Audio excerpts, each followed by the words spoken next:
This is the Stop Playing Podcast with Sham and Shaka, the podcast where we give you our hot takes on news, entertainment, and sports. I'm Sham.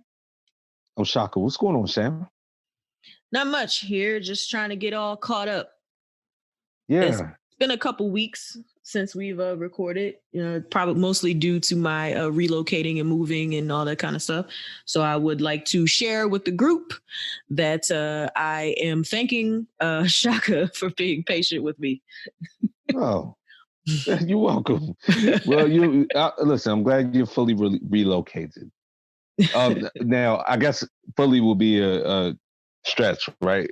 You physically relocated, but you're not fully relocated in the sense of settled in.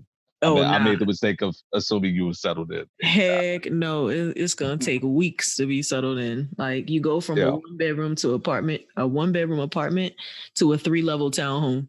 It's just stuff is just everywhere. But you have shared with the family that you were able to move, and we are all happy for you, for real. Honestly, I mean, you said it best a couple episodes ago. If you're blessed enough to be able to do something like that now, I mean, it's a crazy time we're living in, but I mean, good for you that you're able to do that, especially now, I guess is the point. Yeah, definitely blessed. And even if you are already in a home right now, I would encourage anyone out there to try to refinance because the rates are really, really low. So go for it. And I went to my executive board the other day and I was like, hey man, we gotta get in Maryland so we lost a customer with Sham in my business. Yeah. No, but it is crazy though. And again, we'll like to get too specific, but I have said Maryland. It's been a point of contention, like in every meeting where we're like, we gotta get in Maryland. Like, well, that makes no sense, guys. We're in DC and Virginia, we're not Maryland. But good for you. So listen, Sham, you're not supposed to say, of course, Happy Memorial Day at all. It's like an oxymoron, right? Exactly. The day is to commemorate those who lost their lives in service to the country. But it is Memorial Day, so at minimum, we can have a happy holiday in that commemoration. But no, you don't say those words together. It's an oxymoron. Yeah, nah. Absolutely. It's Memorial Day. This is the Memorial Day edition of the Stop Playing Podcast. We want to just go ahead and recognize all of the veterans who fought for this country and who have been memorialized and who we celebrate the memories of this day. Yeah. Also, a couple birthdays today, Sham. And we don't usually do birthday shout outs, but this is one of my besties, so to speak, one of my best friends. It's Pete's birthday today. Oh, happy May birthday, the 25th. Pete. And Sham, it's his 40th. Yeah. Welcome. So, yeah, I know, right? I told him he's crossed the Rubicon. It's a midlifery. Welcome. Come on over. Yeah. So, it's also a sister of one of our friends. It's her birthday as well. Tasha, Pat's sister. It's her birthday. Oh, and let me shout out my homegirl, Teray. Teray, happy birthday to you. It's a lot of birthdays around this time. Yeah, I will say this, man. This weekend's been surreal. Sham, I've been in the house all weekend. I've been in the house pretty much since the pandemic, and I can't remember the last time a Memorial Day I wasn't like all wilding out all weekend from sunup to sundown. It has been absolutely surreal in that respect. So. I think it's excellent. But as being a certified homebody, I don't really like. I'm like,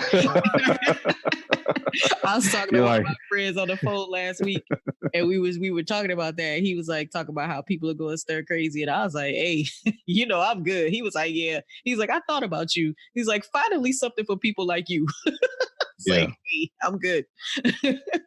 I have no itch to go out anywhere. I'm like, give me a nice drink, a snack, and some TV. I am good. Yeah, I've been sitting in the crib, eyes wide open, looking both ways, acting crazy. Like, I know. And it was so funny because yesterday I was like, oh, you ain't got no plans. And you were like, what? I'll leave the house. yeah. No. I was, my feelings were touched. I was touchy, like, no, I don't have any plans. Damn. Actually, I don't have any plans, period, ever. After this, I'm going to drive over to my dad's house. My sister's cooking out on the grill. So I'm going to catch a couple barbecue burgers and then come back home. You know what? My dad is having a cookout and he told me about it. And I don't think he was pleased with my response because he was like, you know, I think I'm going to have a cookout. I was like, all right, cool. Well, I guess it's different because so even though I just celebrated being a homebody and not wanting to go out of the house, I have been going out of the house because I've been working, and then I do shop for the household, and so I'm out pretty regularly, mask and all. We'll get on that. Yeah. So I'm usually at home, at work, or at my dad's house. So those are the three places that I go to. So it's not uncommon for me to go to my dad's house because so it's not an occasion. Yeah, it's not an occasion. Yeah. Like I go there a couple times a week anyway, and he's all excited that I have this house now. So he comes over and is like, "What do you need me to fix?" Yeah. So, now he's that's an excuse to have another place to cook out. Right. Basically. Yeah. So that's what's up. Nah, but yeah. So as you said, we can get into it unless you have anything. I mean, besides, you don't really have to have a story unless you do, but moving is your story. Yeah, it's my story. So let's just get started with the news and start talking about these reopenings. Like, so at this point, all 50 states, I believe, are open. All 50 states are reopened. Partially. I know here in Maryland, the governor is leaving it up to the counties. So there are some counties that are like, and specifically Baltimore City is like, nope. Not opening until we feel it is absolutely necessary. My county is the first in the state to allow non-essential businesses to reopen at 50% capacity. Okay. So, yeah, I think state by state, I don't know if they're doing it like Maryland is, but definitely here, the governor's like, we're just going to let the counties decide what they feel best. Yeah, I think a lot of states are doing that. It's interesting you brought this up, and I actually forgot to send this to you, but I was almost dependent on the fact that you may have seen it. Prince George's County, that county executive has been going at Hogan pretty hard. Have you seen that? Yeah, nah, but Prince George's County is the freaking epicenter of this state. They have like too many cases down there. Yeah, and actually that's what she's going at him about. Now, I'm not saying she's right in doing it because it looks a little bit like grandstanding, but she is like hammering him, trying to say that, they're not prepared and he hasn't been sending her resources and stuff like that. So she's been going out there every day now too, over the last couple days. This is a recent development. So there's been a lot of friction. When you made that jump to my mind when you talk about the counties, because it drives the point home that you can have the governor and then you can still have the county executives who still may want to do their own little thing. Mm-hmm. And that's what she's doing. I mean, look, I think any and all resources that the governor has right now needs to go to Prince George's and Montgomery counties, because those two counties are directly connected to DC via the metro system. And they have the most cases, with Montgomery having the most deaths. Even though PG has the most cases, Montgomery has the most deaths from COVID. But so I'm really out of touch because I've kind of stayed far away from going down there. Mm-hmm. I haven't got my hair done to see where I am with this. And I get my hair done. So I think whatever resources we have, and look, I've been watching the news. I've been seeing Hogan. He's been putting testing sites everywhere, all over the state. I can't imagine. He even reopened a hospital that's been closed for years in PG County. Yeah, to make it functional. I saw that. So I don't know what gripe she has. I'm gonna have to look into that. Yeah, but she been out here. So Shan, which is you spoiler alert, this is it, first video edition of the Stop Playing podcast today. We can't first video edition because the hair situation. No good? You are my brother. This is why you see me like this. I would be wearing a hat if we had to do this video podcast.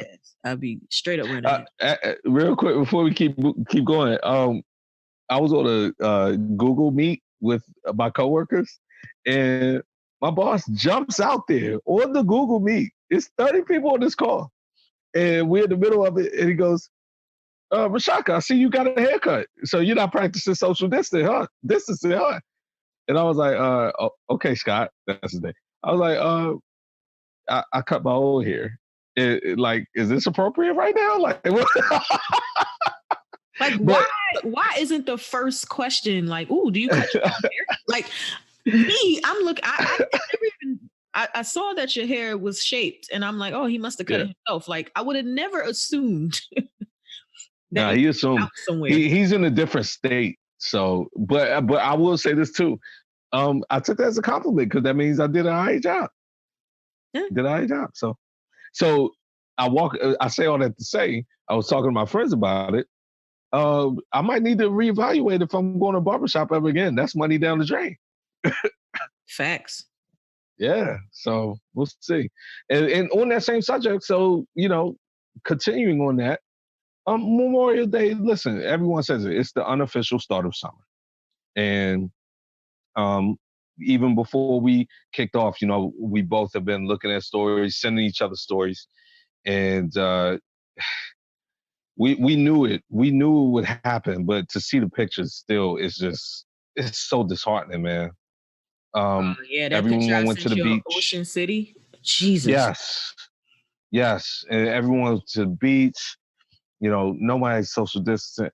Sham, I mean, we're gonna have a resurgence. There are places that are already having it.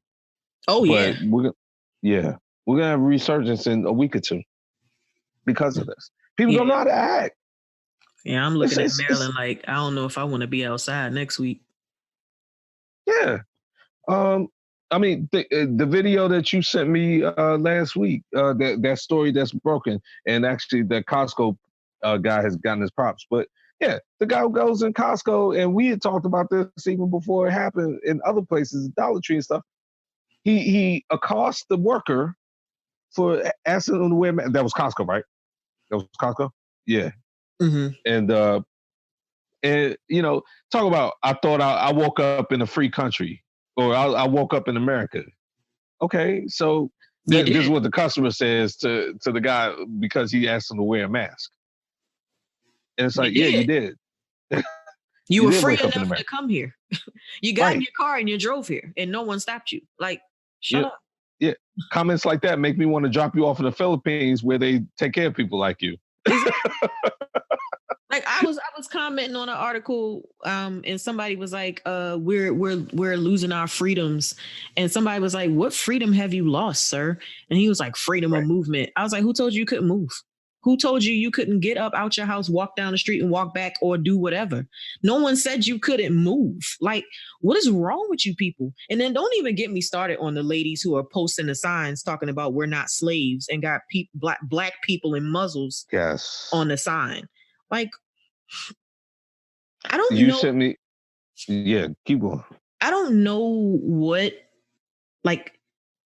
level of privilege this is. Like, I just like white privilege is a blanket thing that we always say, and it usually is about something not as serious. But this is like a very serious example of white privilege, that you would just stand there with a sign that says we are not slaves or animals and have a black person with a muzzle on the sign. First of all, you sent me that. A couple other people sent me that too. Ridiculous. Secondly, we've said on this show many times. No, Sham, I think you just hit the note right on you hit the right chord. A lot of these white people are so privileged, they invoke rights that they don't even know. They couldn't even tell you the history of it. We've also said this on the show many times. If the founder fathers were standing around these people right now, they'd be like, why don't you sit your stupid ass down? They wouldn't even say anything. They would just kill them. Right. Yeah. Like, somebody kill these people. They have no idea what they're talking about. Like, and it's one of the if there was a disease that broke out in colonial times, they would have had everyone in lockdown. Like, point blank. George Washington would be like, look, I don't want anybody near my house, period.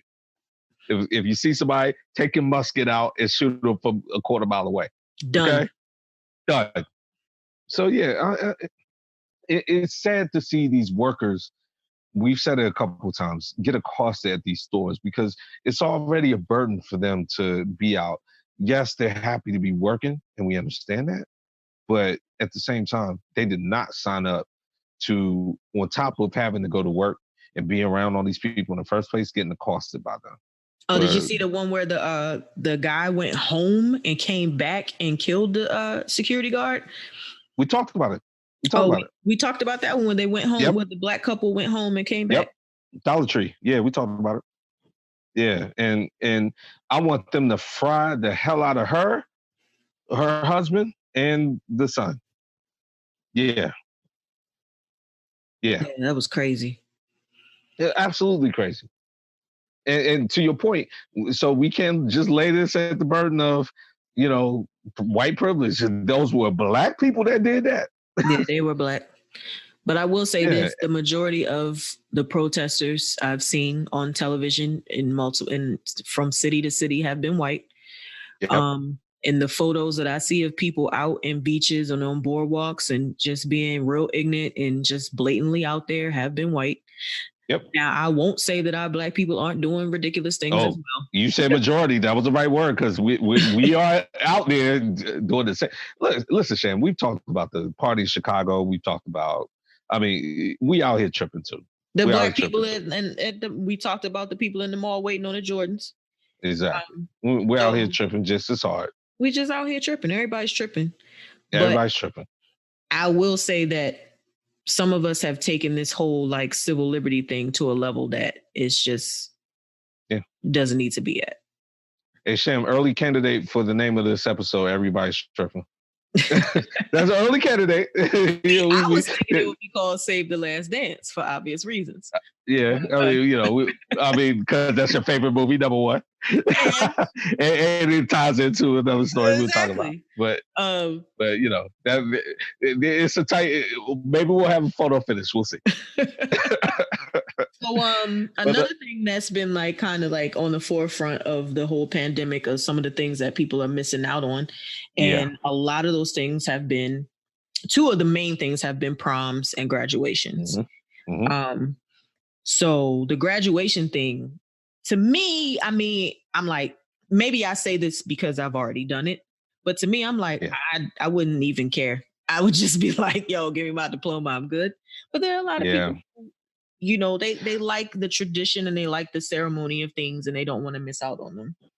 Yeah, I think I'll throw myself in the, I can have that attitude because it's happened for me. Mm-hmm. But to work that hard and not be able to have it, as a matter of fact, what you reminded me of, what I was going to bring up is, remember that whole stage, I'm glad it's over now, but everybody posting their graduation pictures. Mm-hmm. I'm glad a month ago. Yeah, I'm glad that really wore just off. Being insensitive. Stop it. Yeah, I'm glad that wore off. Stop it. Yeah, because it's one of those things guys, okay, so you want to remind these young people of what they're not going to get? Mm-hmm. Stop. But the reason we bring it up is because our former president, 44, came out here and said, you know what? Let me throw on the cape real quick and save this situation, if nothing else. So former President Barack Obama decided he wanted to do a virtual commencement. He did two. He did one for specifically just, I know he did two, but I feel like one was for HBCUs only, but was one for colleges and one for high schools, maybe? Something like that. Okay. I feel like he steered one towards HBCUs, though. and maybe Michelle did one too, for HBCUs or something like that. But either way, he did a couple. So he went on there, and not only is he my hero for doing that, but again, the tradition, Cham, is that as a president, you're not supposed to, go out here and nuke your predecessors. But since nuke your successors, rather. But since his successor has made it a point to keep his name in his mouth all the time, I guess he felt like, you know what? Not only am I going to save this young generation and give them something to remember, but I'm going to make some specific time for 45. And he made some specific time for 45. And he did it in spectacular fashion. He wasn't splashy about it. Didn't even say his name. Nope. Which I love. And was just but like, he did look, say man. Current leaders. Yeah. Oh, no. Listen, he made it clear you knew who he was talking about. Yeah. No, I'm going to let y'all know who I'm talking about. I'm just not going to say his name. He likes to say my name a lot, but I'm not going to say his. That's the troll job. Mm-hmm. So it was great. And then he did that, and then kind of did basically the verbal equivalent of hitting send and sitting back and waiting, because he knew that was going to be a trigger. And 45 woke up that next Sunday morning. 45. Man, 45 woke up Sunday morning like clockwork. That had been eating him up all night. He went on Twitter like 7 to 8 on the dot last Sunday. Is it bad that I like really want to follow him on Twitter, but I just can't bring myself to do it? Like, I just don't even want to be. I'm not going to say it's bad, because I feel like I've already copped to that crime. That I'm here for the Twitter reacts of 45. I can't. I don't want to be I'm here for them. Follower. If he wasn't the president, I'd be his most ardent follower on Twitter. If he wasn't a racist. Yeah. I mean, exactly. And a racist and a whole bunch. That's why I can't bring myself to do it. But so he might have done more than 2, because I just looked it up. He did like a high school one, and he did a HBCU one, and I feel like he might have done a general one too, because it doesn't seem like he would want to leave out just the rest, like just do high school and HBCU and then leave out everybody else. So. Well, yeah, that's cool that he basically made time for every high school in the country, all the HBCUs, and then all the regular colleges. That's awesome. Yeah. Now, local, and Sham, when we even put it on the outline, I was thinking to myself, when you sent me the story, I was thinking to myself, we haven't really covered this gentleman. In I guess just timing wise over the course of the podcast. I mean, we've talked about him. We have talked about him. Like in a blip, like a glitch in the matrix type thing. Exactly. Like we give him a little bit of time, but that's it. Kwame Kilpatrick.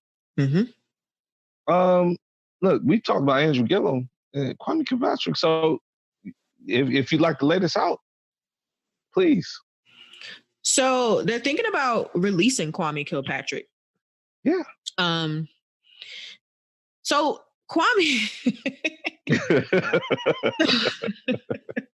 I laugh because what? I'm turning my camera off, guys. I'm not watching shit no more. Nah. So Kwame, you really did turn it off. I did, but then I realized that me turning my camera off doesn't prevent me from seeing you. See, guys, these are the things we learn on Zoom. Keep going about Kwame Kilpatrick. All right, so Detroit Mayor Kwame Kilpatrick, and at the time, he was kind of like a record breaker, because I think he was the youngest and first Black and youngest mayor, and everybody was like really excited about him, blah, blah, blah. But he ended up being convicted of 24 counts of public corruption, bribery, bracketeering, fraud, like, the typical mayor stuff. Yeah. Typical bad mayor stuff. Right.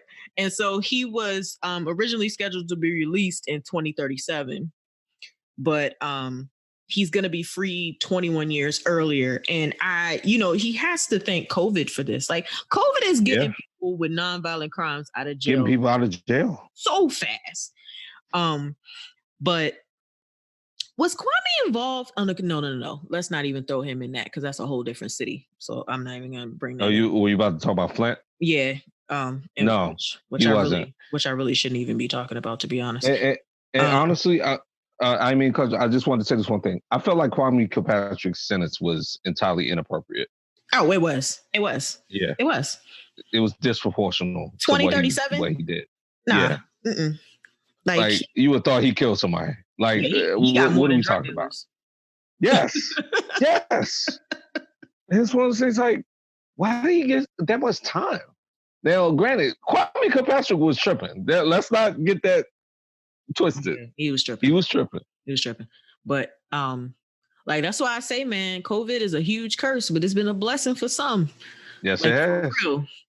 For real. So yes, he's on the verge of getting out. And it makes me wonder what is next on his list, because he could probably run for mayor again. I mean, Baltimore has he's shown that. He DC. Go ahead and say it, Sam, because you always like to say it. Oh, I wasn't. You always like to, though. I wasn't even thinking about it that time. I was literally just going shit on Baltimore. But I'm glad you brought it up because, well, so you never know. Yeah. Nah, you know what? DC's days of voting people in like that over. Too much gentrification for that. But Kwame Kilpatrick's sentence was inappropriate. Paul Manafort also got reprieve. Yes. Due to COVID. I forgot about that. And he's another one of our favorite stories. And a lot of guys are asking to get out. Harvey Weinstein asked to get out because of it. They denied him. He already got it and got over it. So why he need it? Like you got exactly. It's like you got it right. R. Kelly, I heard, asked to get out because of it. I believe he asked to get out. Yeah, it's like all these rapists are asked to get out. Like Slim, Paul Manafort, like he did white collar crime. So yeah, they let him go. Yeah, non-violent. I just stole some money from people. Like y'all could go.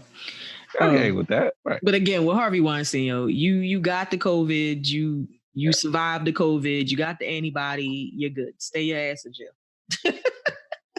So I'm just come down like this before we move to the next story.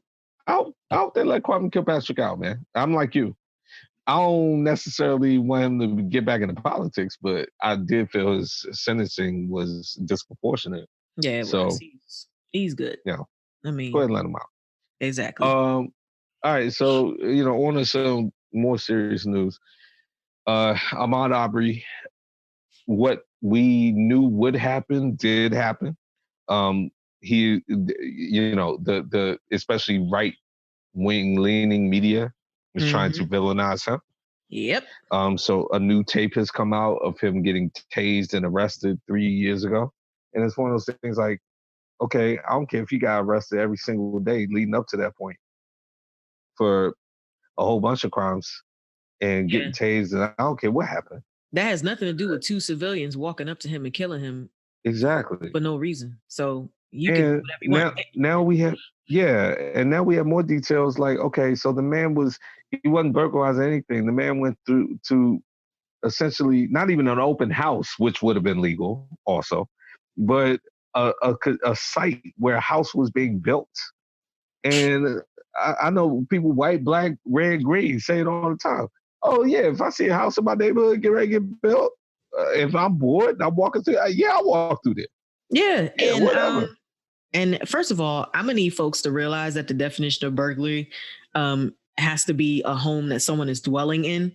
So if somebody has walked, like it has to be the breaking and entering of a home dwelling at night with intent to commit a felony. That is the definition of burglary. So I'm gonna need y'all to stop walking around saying somebody's burglarizing something that no one is even living in, for one. And if he wasn't going there, he didn't have any gun or anything like that. He wasn't doing it. So just like you said, like people walk around being nosy, looking at new constructions all the freaking time. Like cut it. Right. And the tape that they released, that was a swing and a miss, if you ask me, because it didn't villainize him at all. It just proved again that police officers are doing too much. Sham, you want to talk about swing and a miss? This is a horrific story, but my favorite part of this horrific story is the simple fact that they've now arrested the person who taped the shooting. Oh my God! Okay. You see the charges he got? Yeah, and you see his mugshot. That's one of those like I didn't expect this at all. What is going on right now? My favorite part when you talk about swing and a miss, it's now come to the forefront as of the last couple of weeks that they made the tape. He made the tape, thinking that it would protect them. They thought they were in the right for doing the shooting, and the father and son, released the tape. They released the tape, thinking that because it had been getting local coverage and they didn't like how they would get talked about, so they released the tape to a like local news station, thinking like, okay, when you guys see this tape, you're gonna realize why we shot this guy. And we're gonna look good out here. Swing and a miss. Swing and a miss. That was terrible. I don't know how they ever thought that tape was gonna help them. Swing and a miss. And to tape, when your friends come and ask you, hey man, we heard about this black guy who's burglarizing these houses. Just come tape us, do vigilante justice real quick. Yeah, this is a good look for you. That mugshot told me that man did not sign up for this. But you know what? When you make that tape, hopefully you fry just like them. Yeah. Yeah. Thank you for making the tape, though. Yeah, so the rest of us could see that this is some BS and that's right. Things are going down. Yeah, you inadvertently helped us by showing the BS that we all know happens. But yeah, that mugshot told me all I need to know about what he thought he signed up for. They charged homeboy with like false imprisonment and some other BS. I was like, huh? Like he must be. They threw a lot of charges on there. Like, yeah, that didn't even make no sense. But hey, yeah, they kind of went ham on him. I was like, okay. I mean, he's sure fried, but yeah, y'all get wild with it. Y'all just want to make sure, like, look, man, we're gonna charge you with like 20 things, so that if we get 10 of them, we walk out still.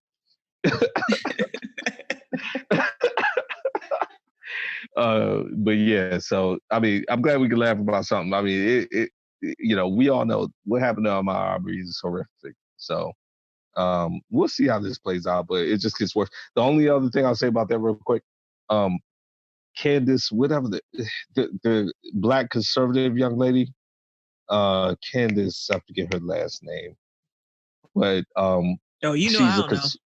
Yeah, she's a conservative pundit. And she got in trouble, quote unquote trouble, even from conservatives. She tried to villainize Ahmaud Arbery. And, she was sitting here like, she tweeted, let's not make Ahmaud Arbery sound like some innocent jogger. You know, what kind of jogger just wears khaki shorts and this and that. And Candace Owens? Owens, thank you. Jumped all the way out there and tried to villainize him. This conservative. Yeah. Oh no, she's ignorant. She's actually very famous and ignorant. Matter of fact, remember when I told that story about that young black conservative caucus that went to the White House? Yeah, she was definitely like head over heels part of that. So yeah. Yeah. She tried to villainize. I've seen her about. Yeah. Yeah. She tried to villainize. Yeah. So while we on Republicans. Yes, sir. Yes, ma'am. And while we on 45. Right. Had a little bit of a snafu. So we talked about the new press secretary, Miss Kayleigh McEnany. I just have to keep saying she's very attractive. No, you're thinking about Hope Hicks. We have to. Kayleigh McEnany is attractive too, but we haven't talked about Kayleigh McEnany as much as we talked about Hope Hicks. Well, no, I know the difference. Like one's blonde, one's brunette, but I'm talking about You talking about McEnany? Yeah, the new press secretary. She's okay. She's attractive. I mean, she's cute. She is cute. But yeah, she been, for the most part, she been doing all right in her little role up to this point. But I guess she called herself coming out there earlier this week, or last week, I should say, trying to make 45 look good. You know, he always likes to talk about how he doesn't really accept a salary for being president, and he devotes his money. He tries to deflect the accusations of him making money off his presidency by steering stuff to his business. So she wanted to deflect that by holding up a paycheck that ostensibly comes to him, his presidential paycheck, and showing, you know what, he diverts these funds to charities. What she didn't do was what you're supposed to do. I mean, Sham, you and I both are in business. You work for a law firm, so you know this better than anyone.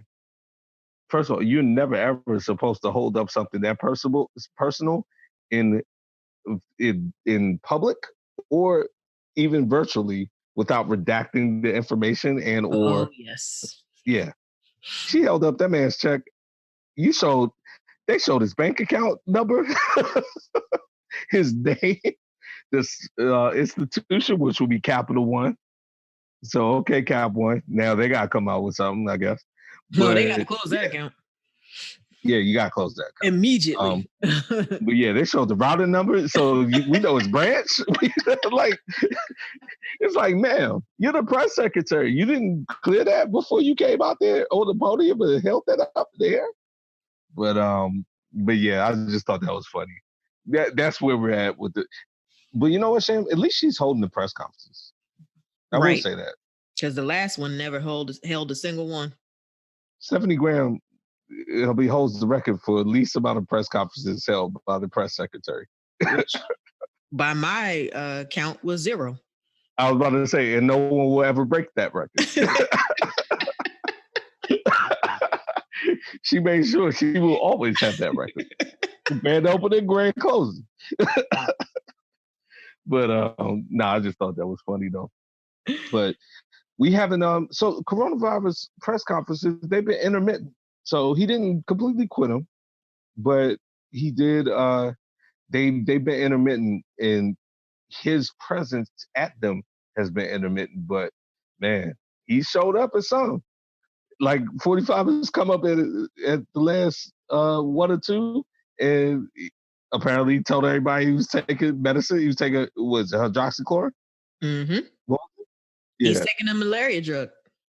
Yeah, and people were like, "Are you saying this right now on this press conference? You're telling us you're taking a drug?" And he was like, "Yeah, I'm taking it." It's like, dude, you're reckless right now, and now a bunch of people are going to take this drug and die based on what you're saying. Yeah, so it's crazy. It's crazy what he's doing. So that's the press conferences. Now let's talk about the guy who's trying to get the job, Sham. Uncle Joe. Man, Sham, you know, Uncle Joe is like Draymond Green. Every time you're like, why are we so hard on Uncle Joe? It's like he hears that statement and then immediately comes out and does something ignorant. I never asked why I'm so hard on Draymond Green. Can you lay this one out for us, please? So after many, many months of avoiding the Breakfast Club, as the team there likes to say, which was talked about, he finally showed up this week or last week now. And I think rightfully so. The interview was just with Charlamagne the God, who has been in the forefront of kind of like calling for him, and basically has really transcended from like a radio personality to kind of like a political commentator. Absolutely. At this point. But his main deal is like, look, we understand that we don't want Trump in office. However, we also understand that that individual need to vote based on their interests and what the candidate can do for you. Now, at this point, there's only one Democratic candidate left. So if you want Trump out of the office, you're going to vote for Joe. But Charlamagne has been pushing Joe to kind of reward the Black community for making him the nominee, basically. He's like, look, you were struggling. Black people saved your ass. So what are you going to do to repay the Black pay the black community back for basically pushing you toward the front of candidacy. And Joe, he comes out there and he's like, well, I've done this and I've done that. I was next to Obama. He starts to run the list down of the things that he's done. And, and then like Charlamagne's like, what about the 84 crime bill? What about, all these other things that you put into place? How are you going to correct those things? So instead of just answering those questions, Joe Biden says things like, well, I've already shown you, he said something like, I've already won the black vote, basically. He didn't say those words, but because I won this state, y'all had me counted out. I've already won all these states. And so by the end of the interview, Joe Biden's wife needed to do an interview. Yeah. And he was cutting the interview short. And Charlamagne says to him, hey, you can't do that to black media. You can't just cut us off. He's like, well, when my wife says that she's got to do something, I can't cut you off. And he's like, he said, and this is the thing that, and I'm going to misquote it because I had it and I lost it. You can paraphrase it. You're not black if you don't vote for me. Correct. Basically. Oh, no, matter of fact, now that you said it, if you don't vote, you ain't black. That he said it exactly like that. He said ain't. Oh, so here's the actual quote. He's trying to leave the interview, and Charlamagne goes, you can't do that to black media. It's a long way until November. We've got more questions. So Joe responds, you got more questions? Well, I tell you, if you have a problem figuring out if you're for me or for Trump, then you ain't black. So, of course, he's gotten a lot of backlash on this. This may not be a popular opinion, but I happen to agree with him. However, he can't be the one that says it. I feel like if you are a black person and you're voting for Trump, then you don't care about black causes, period. I mean, look, I don't think your opinion is unpopular. I think it's just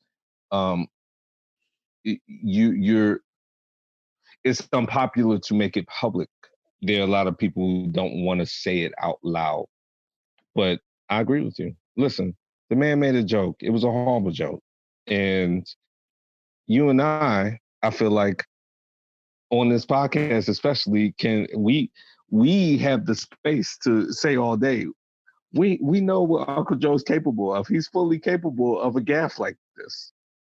He's been having gaffes like this the whole time. Exactly. I felt like when you were running down what he was doing, I was like, so basically what you said is he's making a bullet point on how he's resting on Pretty. Yeah, that's basically that's what he's doing. That's what he's doing. And this gaffe is a huge example of everything that we've talked about. So it will be disingenuous for either one of us to come over here and be like, I can't believe he did this, because it's like, of course we can believe he did this. Matter of fact, here's a possibly unpopular opinion.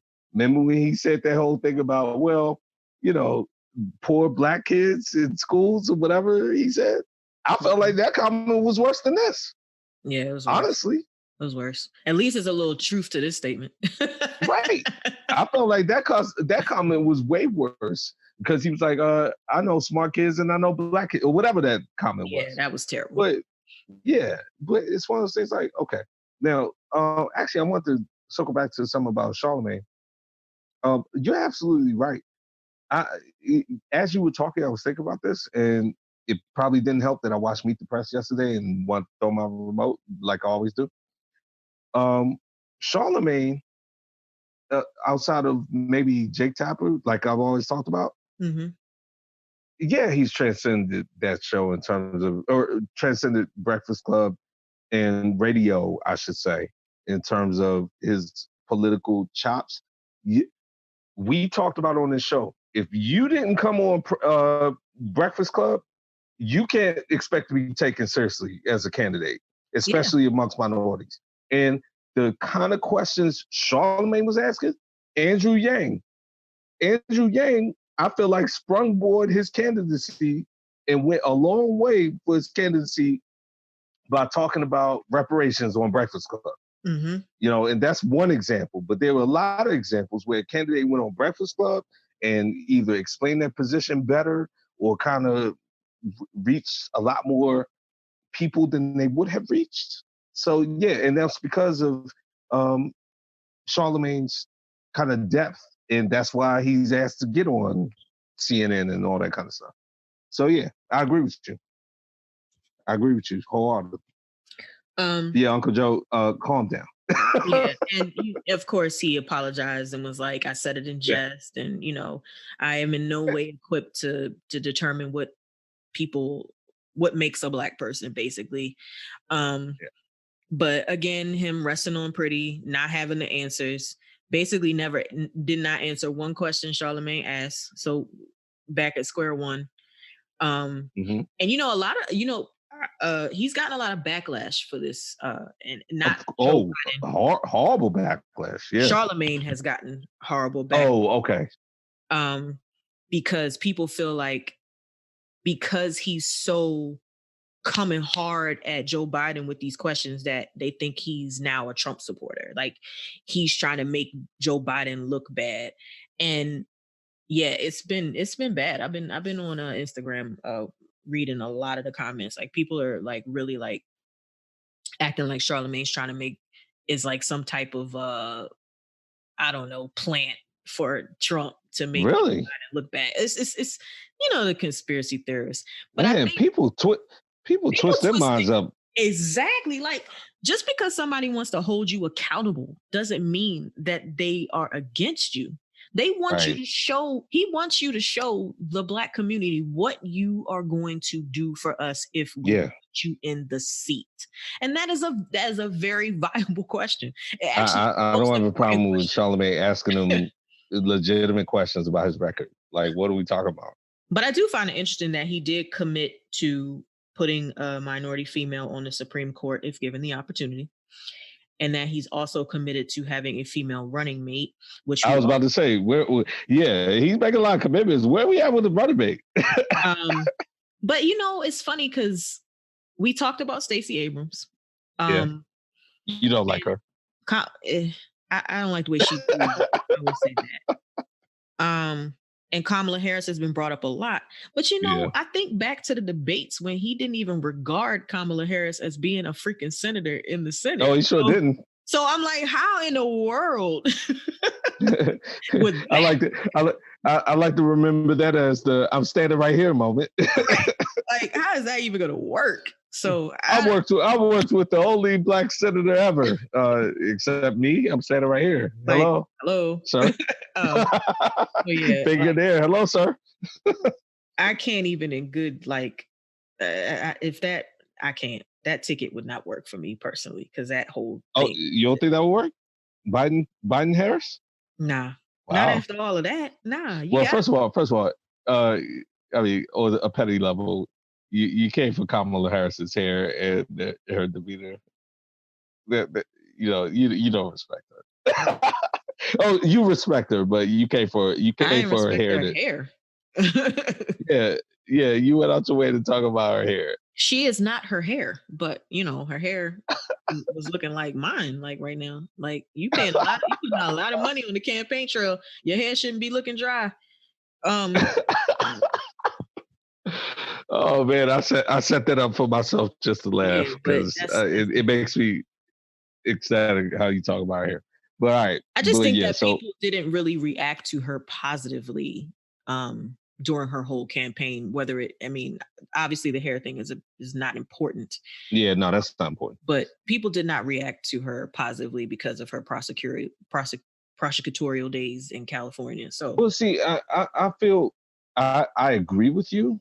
I feel though, and I think we kind of both on the same. She mismanaged her campaign. Right. I think actually people were reacting well to her if she had run her campaign properly, and it actually was very disappointing how poorly she managed her campaign. And I feel like her being named his running mate would be a reward for running a bad campaign. And I just think that he should go in a different direction. That's a great, you know what? I could not agree with that more. Yeah, that's a great way to put that. Yeah, that's a great way to put that. So we'll see how this fall out with Uncle Joe goes. But unless you have anything, that's all the political news we have to take. Yep. Because we're in the pandemic. Yeah, we're in a pandemic. So, we got more. We got more news. That's all. You know what, Sham? You sent me a good story, man. You sent me a good story. I mean, You look, let this one out. I feel like reboots have been a subtle theme in We our talked episode. about reboots. We talk about reboots a lot. Have you figured the rhyme and reason of which reboots we like and which ones we don't? Because I haven't figured it out with the rhyme and reason, but there's some we like and some we don't. You said it and I've said it. There's some we like and some we don't.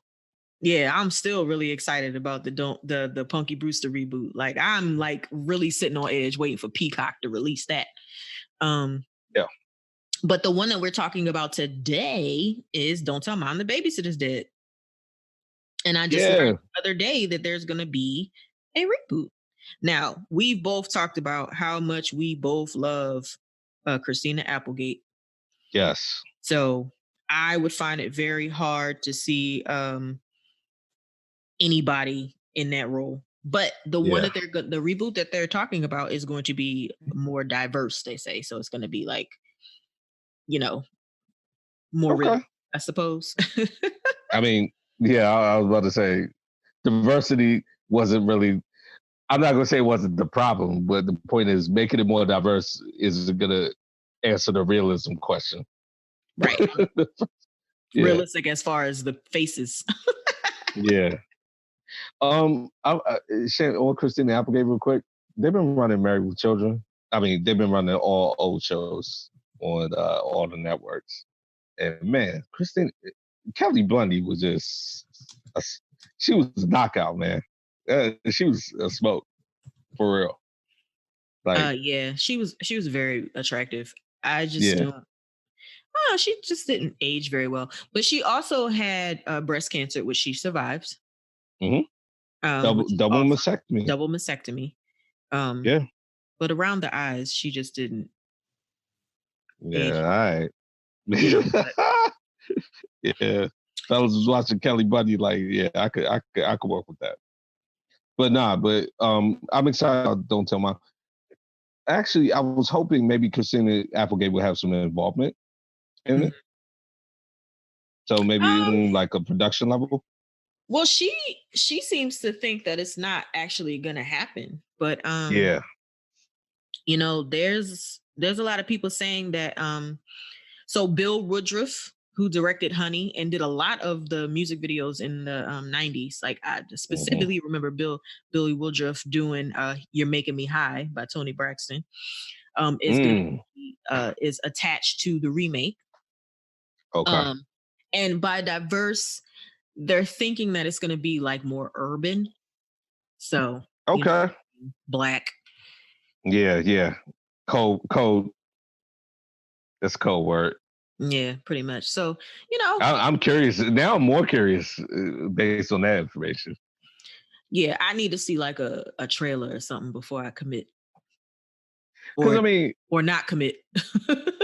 Because Don't Tell Mom the Babysitter's Dead is basically a 90s version of Weekend at Bernie's, which is like, okay, so now we're going to make a 2020 urban version of those two movies. Like, I need to see how that works. Except, I think, well, what did they do with the babysitter? They took her out the house and buried her, right?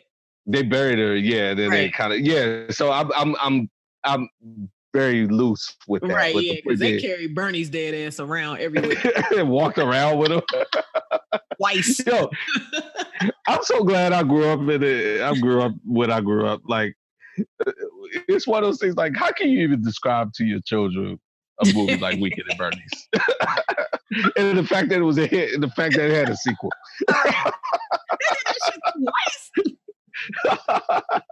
Like, they did what now? Walked around? Oh my God. But, facts. but yeah. But one of my favorite things about Don't Tell Mom is, hey man, Petty Cash. I will admit this to the Stop Playing Podcast family right now.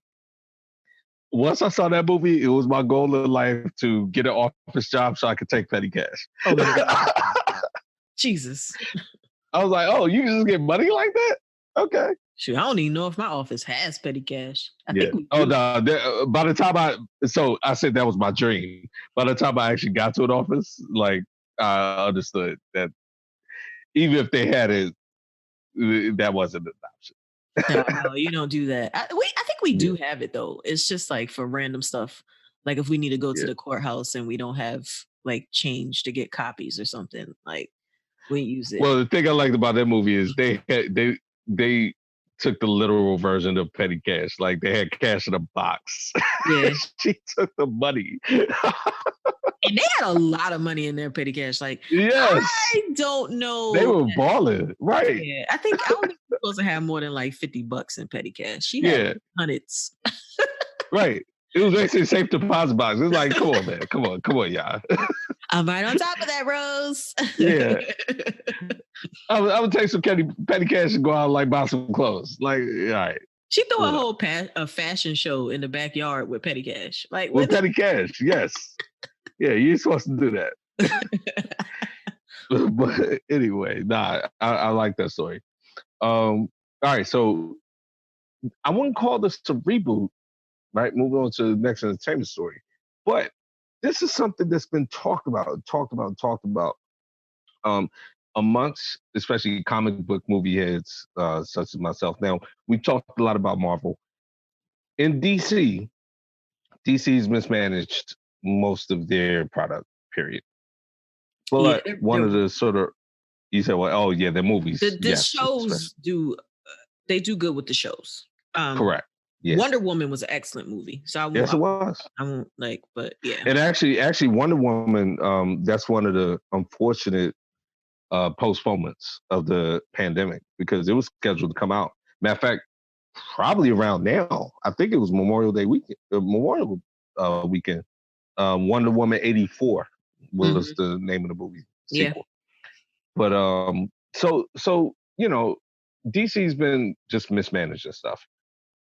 And there's been this urban legend. Justice League was sort of the epitome of their mismanagement because Justice League, Batman vs. Superman, all that stuff was them rushing to try to catch up with Avengers and Endgame and all that stuff. Now, everyone knew that. But on the flip side of the argument, people always just be like, well, Zack Snyder made he made Justice League and he had this great movie in mind. And Zack Snyder had to step off the project for personal reasons, I believe, and also like financial. It was a whole bunch of stuff going on. And so he made half the movie or even 3/4. And then I want to say Ron Howard, somebody came in and finished the rest of the movie. So there's a Justice League, quote unquote, B cut, Zack Snyder cut. And for years and years, Justice League came out in 2016. So for 4 years now, everyone's been talking about this B cut that here's what makes the story whatever. People act like if this cut had come out, that all of a sudden DC would have been back on track. Everything had been fine. And it's one of those things like, no, it wouldn't, because all the other movies are trash that they put out.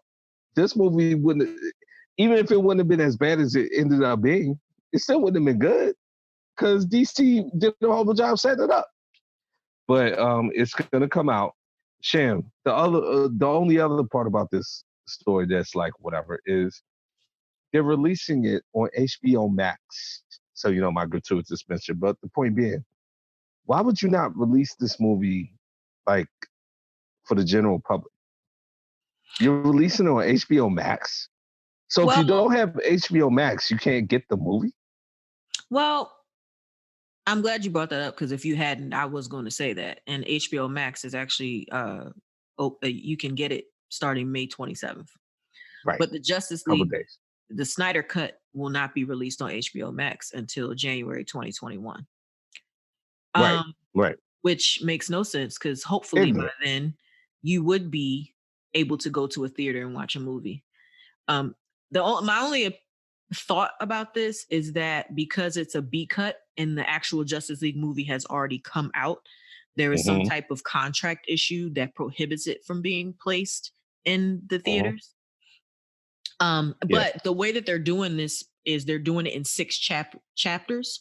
So it's going to be like a mini series, which is probably why it's best for it to be on HBO Max. So it's going to be 6 episodes and they're gonna Actually, do. you know what? Thank you for reminding me of that. Yeah, it is a miniseries. But yeah, and going back to what you said about catching up with Marvel, if they were smart, they would have just waited until the end game. You already knew it was coming. You knew that the end game was coming. You knew that that whole Marvel cinematic, the first 3 phases were going to be done. As soon as Endgame hysteria went down, boom, that's where you make your mark and you put out these movies. But that's of course, like you said, they mismanage everything, and they're trying to compete when they could just get in where they fit in. Because now there is a hole that needs to be filled, because all of these people that have been committed to these Avengers movies all this time, now what do they have to look forward to? Nothing. So you take advantage of that. So now I say all that. Are you going to subscribe to HBO Max? Sham, don't worry about that. I'm already subscribed. They grandfathered me in because I'm an HBO Now subscriber. And listen, I was extremely concerned. I was extremely concerned though. I was getting ready to text you and be like, Sham, I need you to write a letter for me. You've gotten quite good at writing letters yourself, so I don't think you need me. Sham, you want to tell the family how many letters I've been writing? You've written quite a few. You've written quite a few. But Sham, you know what? I haven't asked you off the show. Do you like my letters? Do you like the letters I've been writing? Your letters have been sufficient. Yes. I've been quite impressed. Yeah. Yeah, that's inside baseball behind the curtain, guys. Yeah. I've been writing some letters on behalf of the Stop Playing podcast. We'll get into that. Like, they know who they are. They know who they are. So I was hoping that people who already had HBO Now would be, or who subscribe to HBO via cable to sign into their HBO Go accounts and be grandfathered in. So that's excellent. Yeah, their grandfather does it. Yeah, because I was a little. I think I talked about it briefly, but I was a little upset when HBO started streaming the shows on Amazon Prime for free. I was like, so wait a minute. Are you going to give a little gift to some of your paying customers right now? Or what? They shut that down like last week. Yeah, they did. They stopped that. States are reopening, no more free HBO. Yeah. And I was like, I'm beyond a customer. I'm your spokesperson out here. So what are you doing? See, podcast episodes 1 through present. Look, 1 through 60 plus. Oh man! All right, so Sham, I actually did some shifting. I don't know if you saw that. Yeah, and appropriately. Good. You definitely want to. Yeah, you don't want to end on her. So Aunt Becky is no longer tripping. And Becky. And I was actually shocked when you hit me the other day. I was like, I assumed that you already knew. So that's kind of my bad. But on Thursday, Aunt Becky and her husband, they pleaded guilty to the crimes. Sham, don't ever apologize for anything. I'm so ashamed of this. This is all of me. But keep going. I really did. I thought you knew. I thought you was just like at the bit. So they finally conceded, basically, and was like, look, we did this shit. We're pleading guilty. We already knew you did the shit. So why, whatever. Fight to the finish, I guess. So we're now waiting to see what their sentencing will be. Sham, I don't know how I feel about this. Like, every time I think about it, I contradict my previous thought about it. Because on one level, I'm like, okay, I mean, justice served.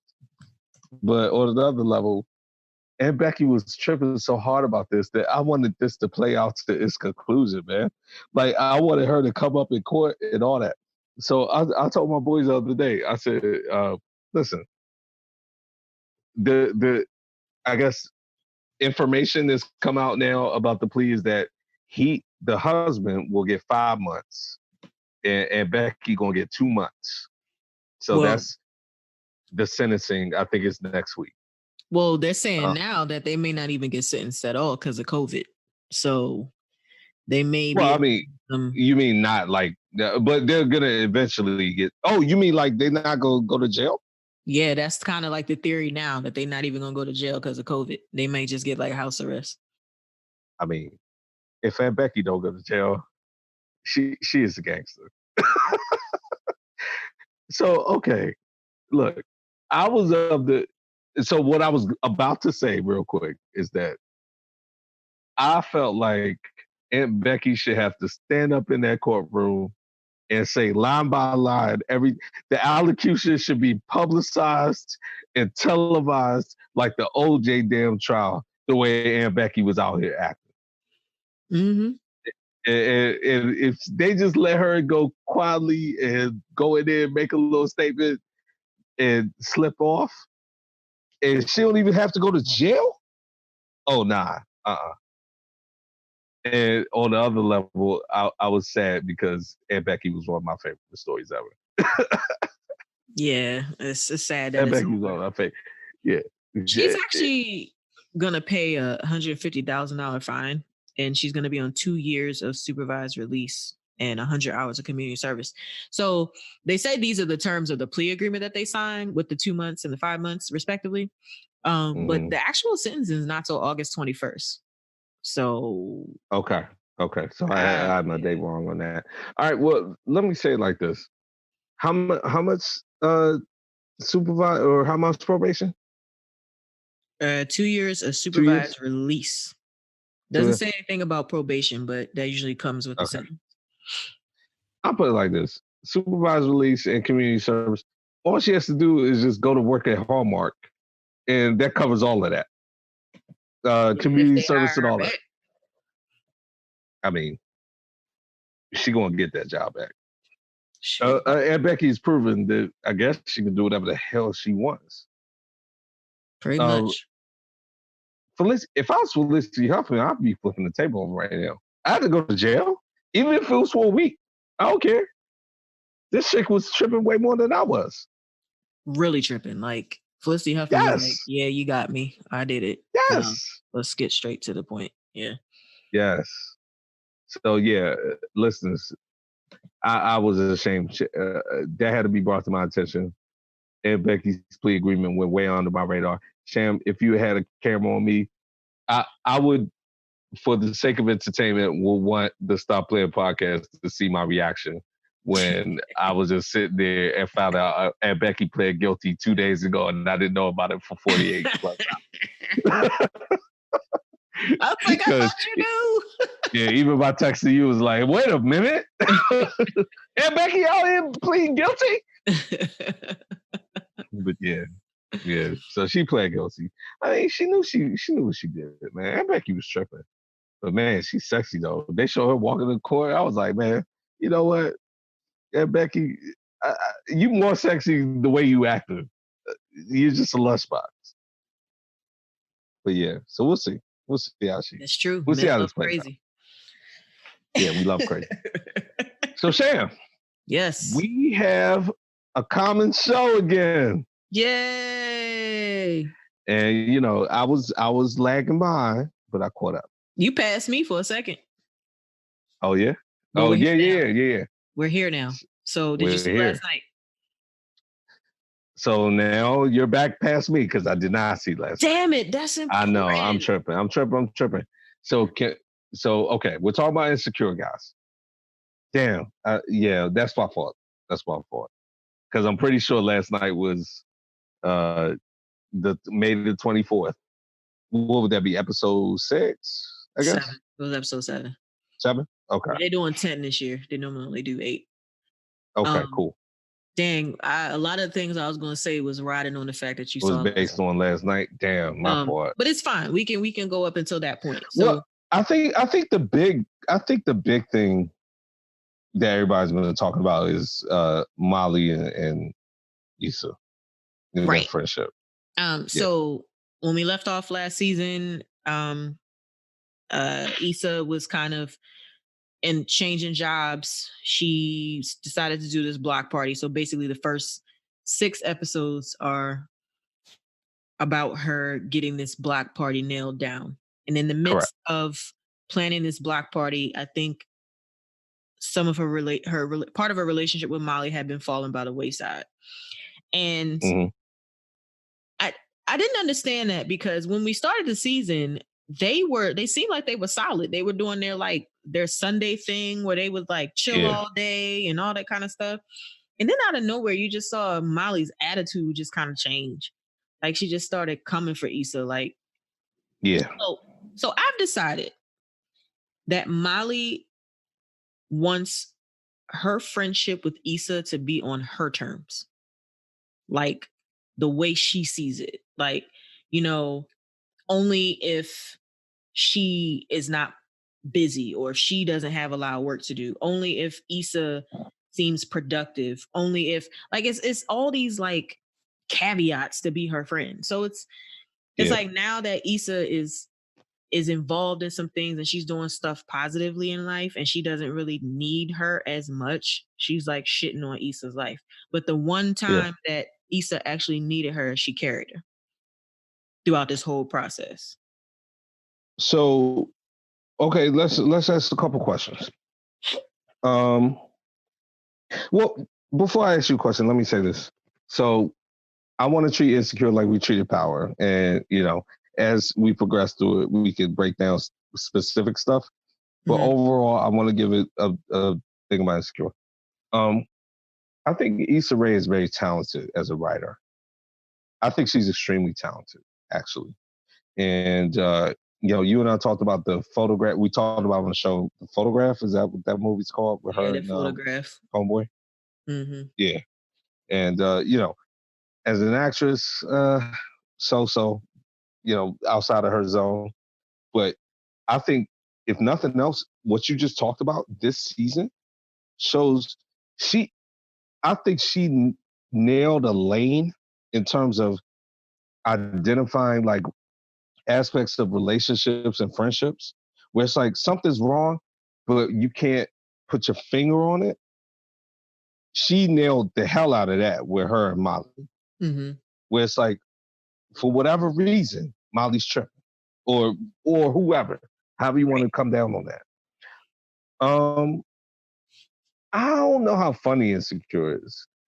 I also don't know if I like people on the show. Like, for me to get into a show, I need to like people, whether they're good or bad people.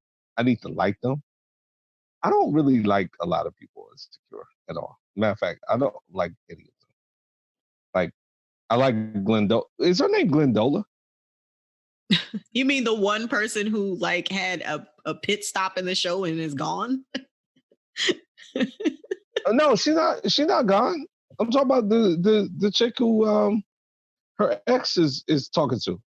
Yeah, they broke up. And she's gone. They broke up, but she's not gone out of the show. I think she is. I mean, well, she's still in it as we speak. Or at least, I mean, maybe. I mean, she showed up at the block party and was like, I'm out. Yeah. Yeah. But, I mean, I guess the point is... Condola. That is her name? Condola? Yeah. Okay. Yeah, I like her. But I think Issa's talented. All right. But back to what you were saying. I agree with everything you're saying. Here's the specific question. Social media, like people watch Insecure, they've been coming down one way or another. Whose fault? What is the issue? Like, whose fault is this? That's number one. Number two, I'll ask two questions for now. Was Issa like in the wrong for what she did? For going behind Molly's back and asking the other dude to get the Vince Staples dude. So even that language might give a tell onto how you felt like she did.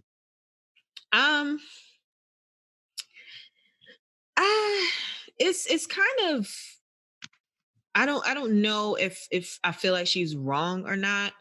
I just feel like, well, let me just back up to what even led to this. So whatever issue Molly is having with Issa, she's not talking about it. Like, she's going to other people making sly comments about her. Whereas Issa's going through life being the free-spirited person that she is, she's oblivious to the real things that are going on. Obviously, Molly has an issue with Issa, and Molly has not said, "Hey, girl, can we talk? This is how I feel." And I feel like it's probably 70% on Molly that the relationship is not where it was because Molly is out here not talking. Um, I think the other thing too is now that Molly has a boyfriend and she's Mm-hmm. kind of involved in that relationship, she's feeling a little better about herself. So she's kind of looking down a little bit. Mm-hmm. But the whole thing about I want to keep my relationship separate from your BS or whatever, I didn't think it was valid, to be honest, because it wasn't about bringing her relationship in. It was like, hey, you have a resource. Can you ask your resource to help me with my thing? Yeah. Yeah. So I think Molly a little bit over dramatized that whole thing and made it into something that it really wasn't. Like, And really, she only took that precaution because she was on shaky ground in the relationship at the time. Shaky right, ground that she kind of caused. exactly. Yeah. And it was almost like Molly showed up because she wanted Issa to fail. And when she didn't fail, she got pissed off because she found out that Vince Staples came anyway. And it was because of her boyfriend, but because of she asked another friend who had the same outlet. And he Right. said, why wouldn't I want to help your friend? I mean, what's his name? Deja Andrew? boyfriend. Andrew. Andrew. Yeah. I mean, his reaction was like, yo, like, are you sick? Why are you tripping? This is your best friend. Yeah, why wouldn't you ask me to do She this? need Like, help. Yeah. right. Like Molly's causing problems where there shouldn't be problems. And I think it's because she's the one that's actually insecure. Now, that being said, so everything you said, what I think is great writing on Issa's part is that's technically correct, but should she have just straight up said, okay, listen, if you don't do this, I still have Nathan, is that his name? Yeah, Um, Nathan. yeah. I still got Nathan in the corner. I mean, she don't gotta say it in this language, but point Mhm. being, I'm gonna ask Andrew regardless. I'm going to get to Andrew regardless. It could either be through you or it could be through Nathan. I don't even know if she's that forward thinking because Issa's kind of flighty. It could have been like one of those things where she was just like, well, shoot, what am I going to do? And then she talked to Nathan, and Nathan was like, well, why don't I just ask him? And she could have It been could, like, you know what? To your point, I think actually the show is presented at least up to this point, at least up to what I've seen. Like that's how it went down. yeah, like I don't Yeah, even think she was even thinking that far ahead. I think she was just kind of like still in disbelief that Molly wouldn't help her. And then Nathan came in and was like, well, I'll just ask him, shoot, if you need him, I'll do it. Like, I don't yeah. think that's the thing, though. I think that Issa's character is so flighty at times that she doesn't even have that capacity to think like that. Whereas Mm. Molly, on the other hand, has a calculating brain because she is a lawyer. So she thinks that stuff like this could potentially happen. Like I think she outthinks herself, whereas Yeah. Issa is just out here being. Um, so I'm interested in obviously you're one episode in front of me, so I apologize for real. But I'm gonna catch that one up ASAP. Um I'm interested to see where this goes in general. I think she has nailed down where a lot of people. I think that's why so many people are interested in it because they have I think a lot of people have situations in their lives where they don't know how to fix a relationship that they have, and they don't know what is going wrong with it, and it's one of those things like you could see something happening to someone else and be like, man, what is their problem? But everyone has something like that where it's like, I don't know exactly what went wrong, where it went wrong, why I feel this way, what happened, but hopefully I can fix this, or I need to fix it. Mm-hmm. And I think she's done a good job of sort of capturing that dynamic, for lack of a better word. But Yeah. unacceptable, showing up at my event and showing out and causing a fight in the middle of the street. Woo. Unacceptable. So let me ask you. I mean, am I getting already by? How do you feel about Molly? What are the conditions of reestablishing that friendship? I've never been a big Molly fan from day one. Like I just Okay. I've never liked her that much. I think her character needs a lot of redemption, kind of the same way I felt about Gabrielle Union's character on Being Mary Jane. I just felt like she Mm, just never got redeemed. She was just a bad person. mm, Um, but I think what's see, that's the thing. Somebody has to think that they're at fault. Molly doesn't think that she's at fault, and Issa doesn't know if she should think she's at fault because she doesn't understand what the issue is. Obviously, Molly understands very clearly what her problem is with Issa, yeah. just by the way that she expresses herself and moves around during the show. She knows why she's mad at Issa. We just don't know. Yeah. And I think Issa is just kind of on the reactionary tip, like, okay, I know Molly got a problem with me and I know we're not vibing, but I don't know what it is. But she's not going to know unless Molly tells her. And that's that's where we Actually, are. you just said something real quick, and I know we're running over, so I'll make this.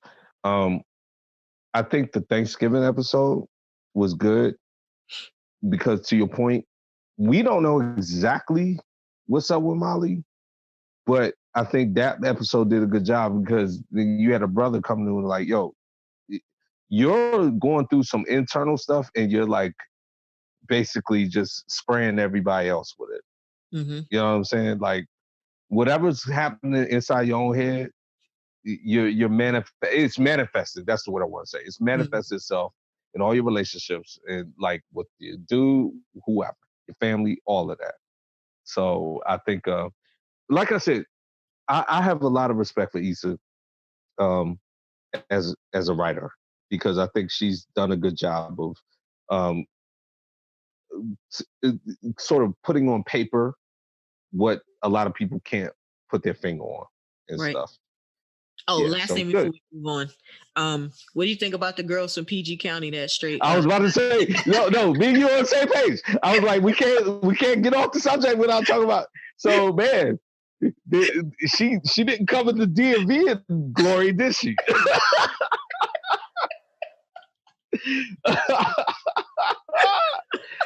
Oh man, I was like, because look, it's like me and you talk about all the time when we talk about local stories. We're like, oh, we made the news. Yeah, she had that feeling for us at first. Yeah, and then she played us hard. Yeah, she What put. did you? I mean, it was funny. It was good. It was funny. Yeah. Thanks What for did the you think? mention, but Right. made us dirty out here.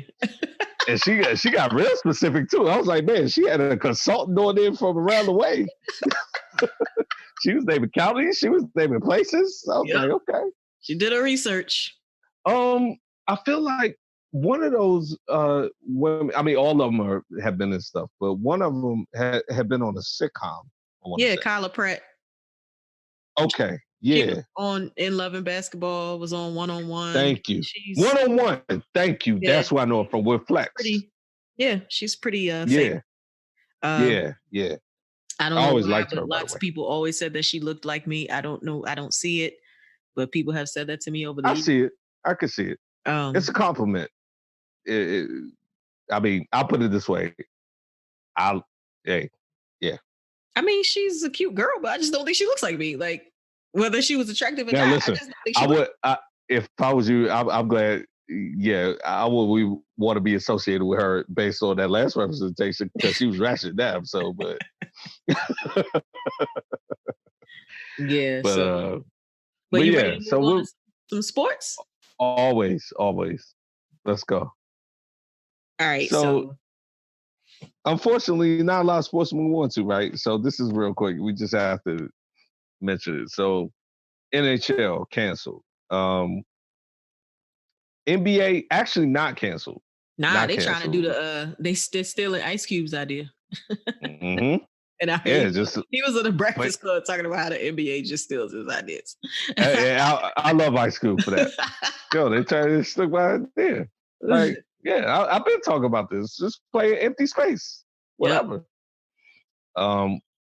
So but NHL is definitely canceled. AHL is canceled. We already talked about March Madness. So a lot. It's Memorial Day. Um, NHL. I'm not too heartbroken about that. Um, I do feel like maybe baseball should be looking at canceling. They really should. And I And know, I said that. yeah, yeah, But they still in the middle of like a wage agreement or something. Like yeah, they got some shit going on. yeah, yeah. And I think that was my main point. I mean, look, the Olympics was supposed to get kicked off in like, midsummer or late summer. They already canceled. So if the Olympics cancel, baseball, y'all can cancel. Yeah, just cancel. Like I And don't at yeah, this point. my Nats are the champs, so we can just be the champs for an extended period of time, the Did you pending see champs. the ring that they unveiled? Yeah, I did. It's a With little Baby Shark on it. yeah, and the inside, yeah. It's a lot Yeah. of stones in that ring. It's like Hey, hundreds of stones. It's like 180 diamonds, 52 sapphires, like 60 rubies. Like, yo, y'all balling out. hey, Sham, you know the expression "act like you've been there before." We ain't been there before, so this is what we doing. Damn. Just found a whole mine and just dug up all the stuff. I saw that. I was like, yeah, we ain't been here before, so we gonna act ignorant about it. Yeah, that's what we doing. Is this gaudy or all? And look, we don't know when baseball coming back, so we gonna be the champs, and we gonna let y'all know for a good long while. Ride that out. Yeah. So, yeah. But so they started some soccer up, and then they immediately found like folks tested positive, so they're gonna have to pull back on that. Yes, they will. I'm like, yo, you got to be more gun shy with this stuff. Like, I think the best idea is the one that the NBA has. Just do it down in Orlando at the ESPN Wild World of Sports. It's going to be a lot of players to house down there, but they got the room, they got the space, they got the hotels. It's Disney World, damn it. Yeah. And just if you can get a consistent number of tests to test them constantly, then I mean, it's a controlled environment. They just can't leave. And honestly, a soccer match is. I would, if you wanted to put on paper the worst case scenario for how not to fight coronavirus, it's a soccer match. You get hundreds of thousands of people in the same place from different countries and put them in the same place. What are you talking about? Yeah, nah. Right? On its face, it's a horrible idea. Yeah. So, yeah. Good on that. Whatever. They're talking about with the NBA possibly just going straight to the playoffs and doing the seedings from 1 to 16, regardless of conference. I mean, what do you think about that? I don't know if that'll fly, and I think it would suck if the Nets had to play the Lakers in the first round. Right. I'm not a fan of that. Call me a traditionalist. I like conferences. Yeah. I like conferences. Something to bat for, Yeah. Something to feel proud of. Like, I'm the best in the East. Now let me try to get this. Exactly. Like, even if you don't win the championship, you know that you are the best, at least in your conference. You and I both talked about divisions don't mean anything in basketball, but at least the conference does. Absolutely. Yeah. Speaking of the NBA, so you have one thing you have caught up on. So you fulfilled your word. And I said this from jump that I was going to binge the whole thing. Yep. And that's the way I wanted to do it. And I finished it about a half hour before we recorded. Okay. I know it was that close to the gun. Yeah, it's fresh because I actually started, I think, Saturday. Okay. And then and they kept going by very quickly because there's only an hour each episode, even though and really with commercials, it's like probably 45 minutes each. Well, yeah, but there weren't really maybe a lot 40 of commercials. And actually now you can binge it on demand and it just goes straight through. Yeah. But so what do you think? So we'll talk about Last Dance. I was just so sad it was over. Like, it made me realize that life as we know it and watching the NBA is just trash compared to how it was back then. Yep. Like, I was saying this to you prior to recording. Like, I remember, like, I want to say 90% of all of it. And it just took me back to my youth and my teenage years and like how exciting it used to be a fan of basketball. And I just didn't want it to end. It was just so good. It's really good. A lot of things kind of vindicated me because I've we all think you and I both agree that Michael Jordan is the best player to ever live. Yes. And I think if you watch this and you still don't believe that, you suck. You're tripping. You're tripping. And another thing that I have constantly said is that LeBron James is a bigger, stronger version of Scottie Pippen. Like, point period. Like, Scottie Pippen is the blueprint for what LeBron James is. People disagree with me all the time, and I just equate that to them just not knowing anything about basketball. Because somebody even said to me, yeah, but Scottie Pippen ain't had no court vision. Scottie Pippen was a point guard. What are you even saying? And him and Grant Hill were the first two people I've ever heard being called point forwards. Mm-hmm. And they were playing at the same time and were both being called point forwards. They said in the documentary that they attributed that to Scottie Pippen, but I remember them both being called that. Another thing that somebody argued me was, yeah, well, Scottie couldn't shoot 3-pointers. First of all, LBJ can't shoot them, and Scottie was a deep threat behind. I was about to say that's false. It's so false. That's false. Scottie Pippen was a better 3-point shooter than Bron is. It's like, stop it. Mm-hmm. And the one thing that Scottie will always have over Bron is that he was a shutdown defender. Bron is not that. So stop it. Like, but I will say Bron's probably a better defender than people give him credit for, but he's not shut down. Oh no, he's not all defense every single year like Scottie Pippen was. Like, no. Correct. So yeah, I mean, it was very, very good. Obviously, they talked about from Jordan's beginnings to the end. At the very end, I just wanted to say that when Jordan talked about how angry he was that they didn't go for a 7th, I wholeheartedly believe they would have gotten it. You know why? Because that was the lockout year, and it was the shortened season when the Spurs won in 99. Over the Knicks. Over the Knicks. The Knicks would have never gotten to that championship game if all of them would have come back. Hell no. Like, that shortened season was crazy. And a lot of times, and I say, the Spurs won it, but I don't even really look at that as that like that was their first. I think the ones that they won after that were more meaningful. So, I mean, I could be saying, like, even if the Bulls had won that 7th one, it wouldn't have been as meaningful, but I think they would have done it. Yeah, I mean, look, there's no reason to believe that that the Bulls would not have won that. I agree. Look, Dennis Rodman. We could talk about Scottie. Dennis Rodman, to me, like, made that second run. Yeah, you're just not getting the board over the worm. Period. Nah, you weren't. And you're just not doing it. Someone a few years ago argued me down and told me that Dennis Rodman did not deserve to be a first ballot Hall of Famer.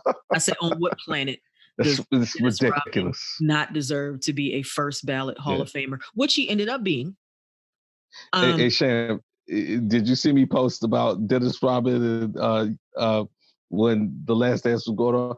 I was like, the one disappointment I had, they didn't show him pulling the chair on Karl Malone during those finals, which he did multiple times. He pulled the chair out. Oh my God. It made Karl Malone look ridiculous, and Karl Malone should want to fight him for how ridiculous Dennis Rodman. He was trolling him out there, pulling the chair on him. I did notice that there was not one Karl Malone interview doing this, and Karl Malone hated Michael Jordan. They interviewed Stockton. They did. Karl Malone would have never. Karl Malone hated Michael Jordan. There's no way.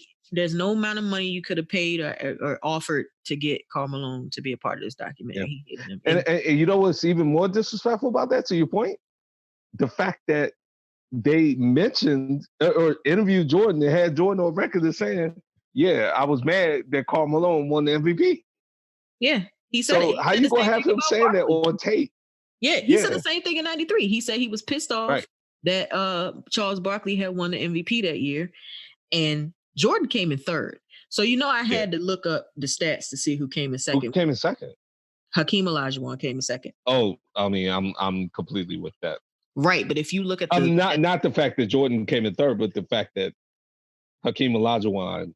I mean, look, I guess that's one of those things. Like, I'm not going to be mad, but Hakeem Olajuwon was ridiculous. I think that Charles Barkley won it because he was the best player on the team with the best record at the time. Yeah.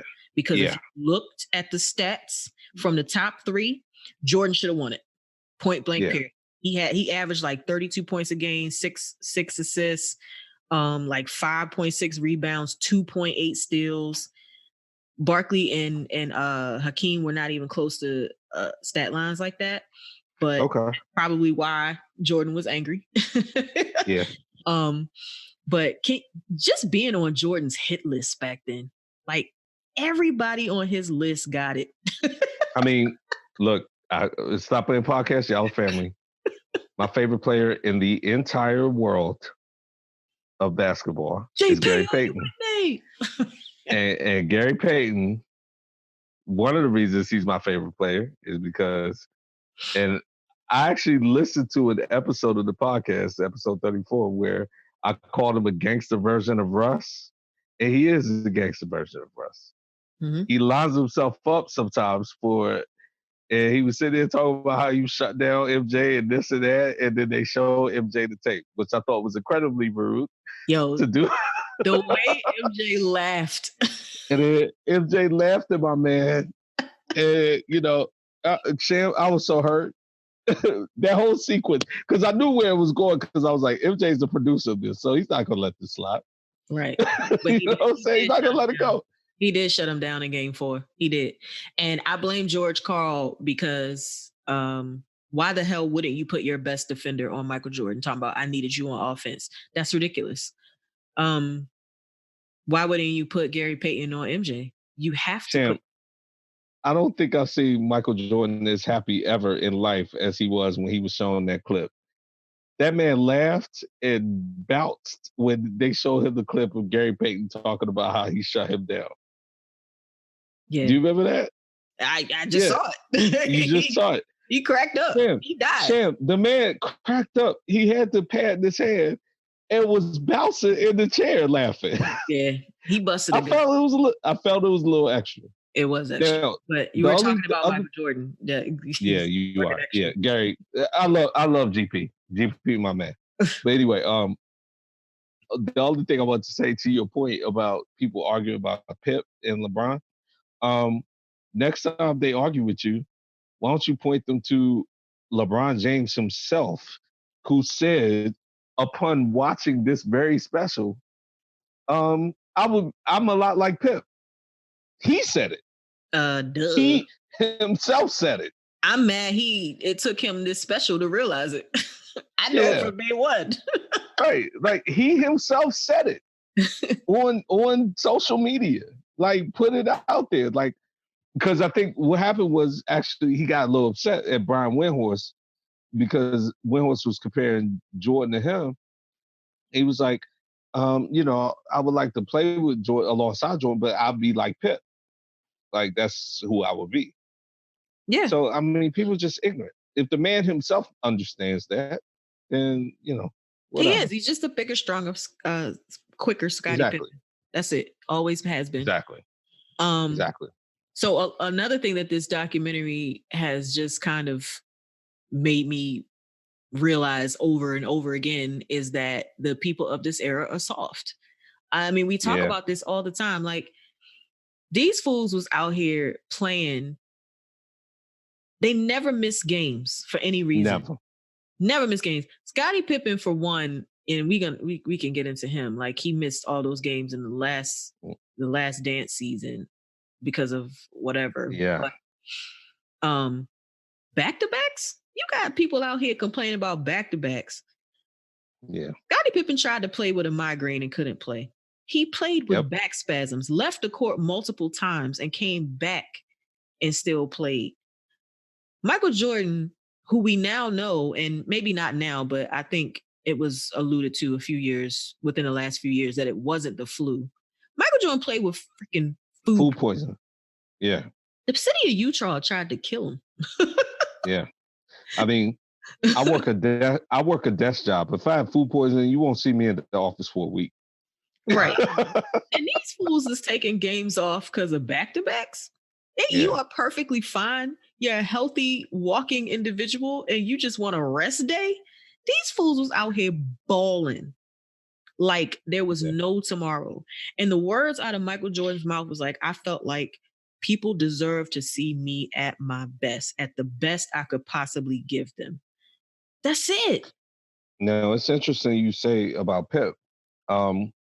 Pip was not happy with what came out this week. He was not happy about his representation, Which is so to dumb speak. because he actually looked, I think it made him look good, to be honest. Like, I agree with you. Okay. I partially agree. The season that Jordan went to play baseball, I feel like that made Pip look real good because it showed him as being a leader of the team, and he was talking about how they were sharing the ball and they were doing well and doing this and that. Now, I think where we get in a little bit of trouble is, and you and I alluded to it, you had just seen the episode, I think, or maybe you hadn't seen that one. You had like inadvertently skipped one at that point. But the one where MJ called Pip selfish at the end about the money. Okay, so there's that. And then, look, these are facts, though. Pip can't run from it. I mean, the man quit on a game. He refused to go in the game. I remember that game. Yeah, I remember the game too.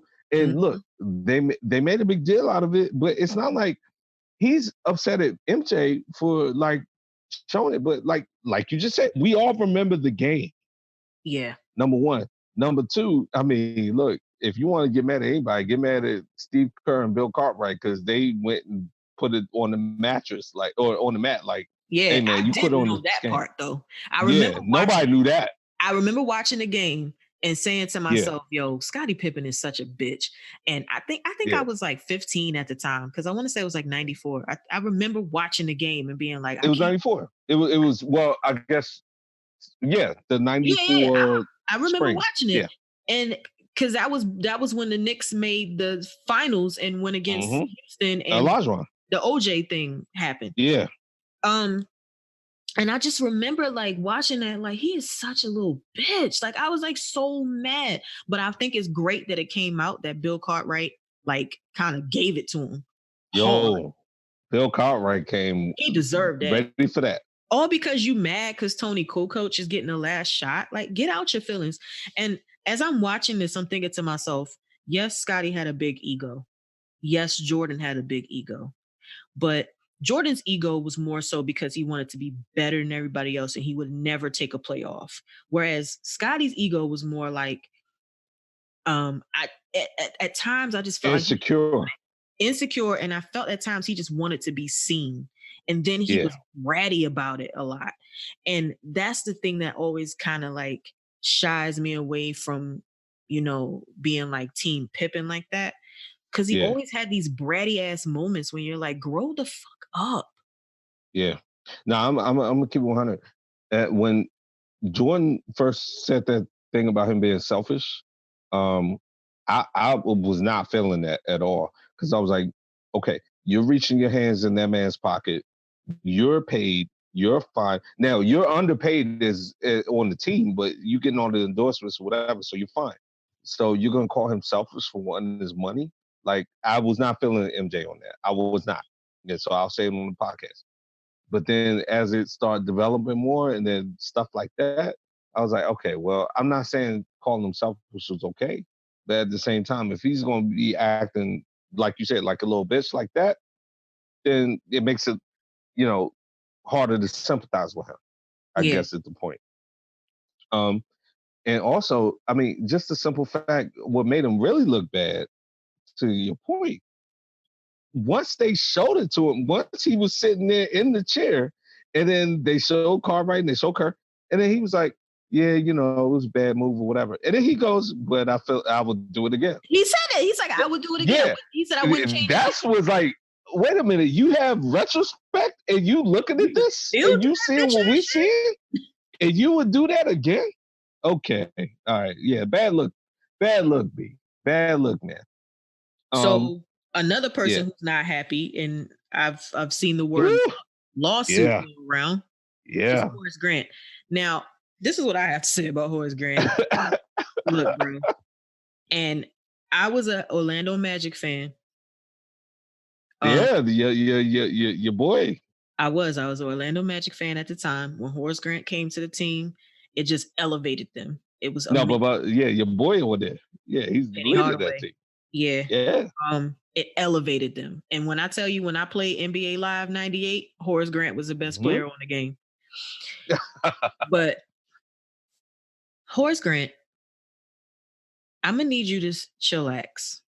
You're lucky you even mentioned, because technically this documentary should have been about the 97-98 season, which you were not even on that team. Just be glad that you were even mentioned, because now you mad over dumb stuff, because they didn't do anything but say what actually happened. People did accuse him of giving information for the Jordan Rules book. He went on the documentary himself and said, look, I didn't do it. Okay, that's it. What are you mad about? Everything else made you look good because you contributed greatly to the first 3 championships. So I don't know what he's so mad about. So Sham, may I ask a question? Not only on behalf of myself, but on behalf of the Stop Playing Podcast family, because it leads to the inevitable question: do you believe he did it? Of course he did. Because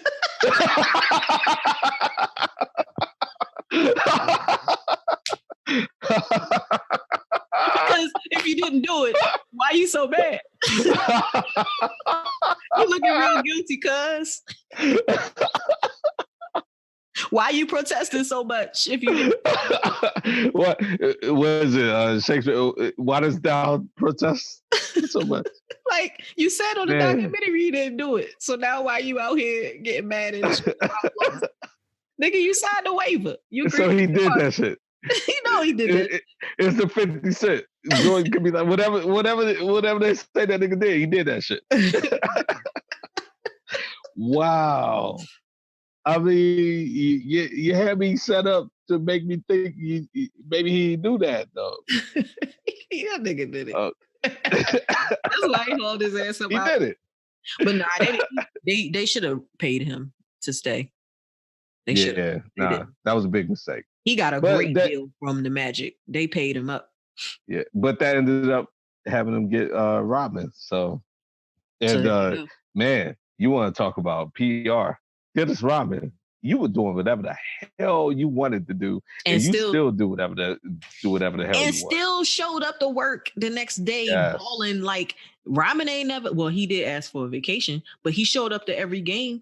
That fool would party all day, all night, show up the next day at a game, and still get 20 rebounds. And folks out here today asking for days off.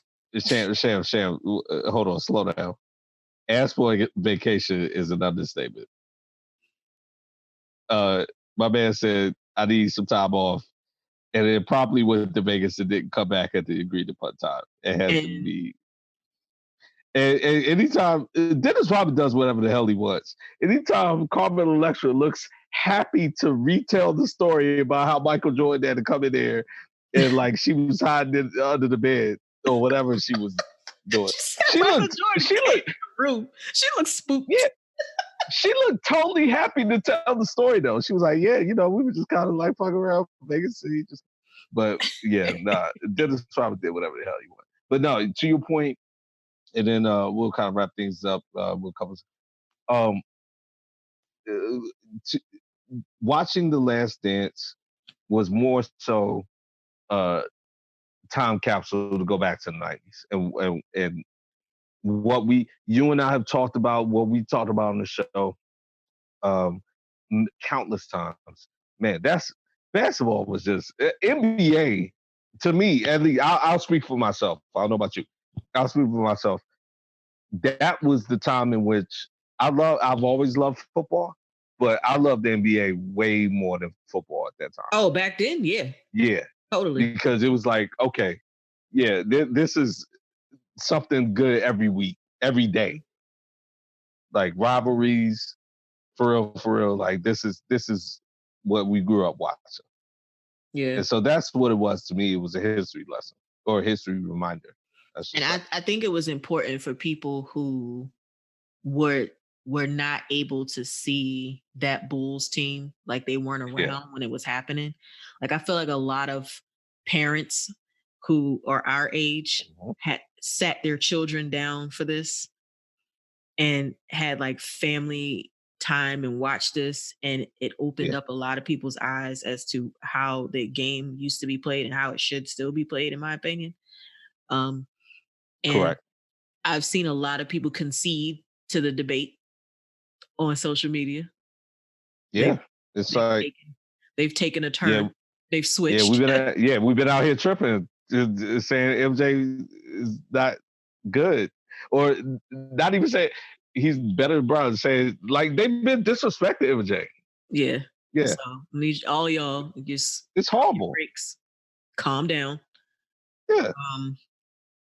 It was great. I just wish it didn't end. But it had to end, obviously. But it was very good. It was very good. It was self-serving. MJ, now, here's the other thing, ironically. He's also confirmed, like, the man is a complete narcissist and megalomaniac. But that's what we love about him. We do. I feel like with anybody else, we would be disgusted. But with him, we allow it because that's what made him so great.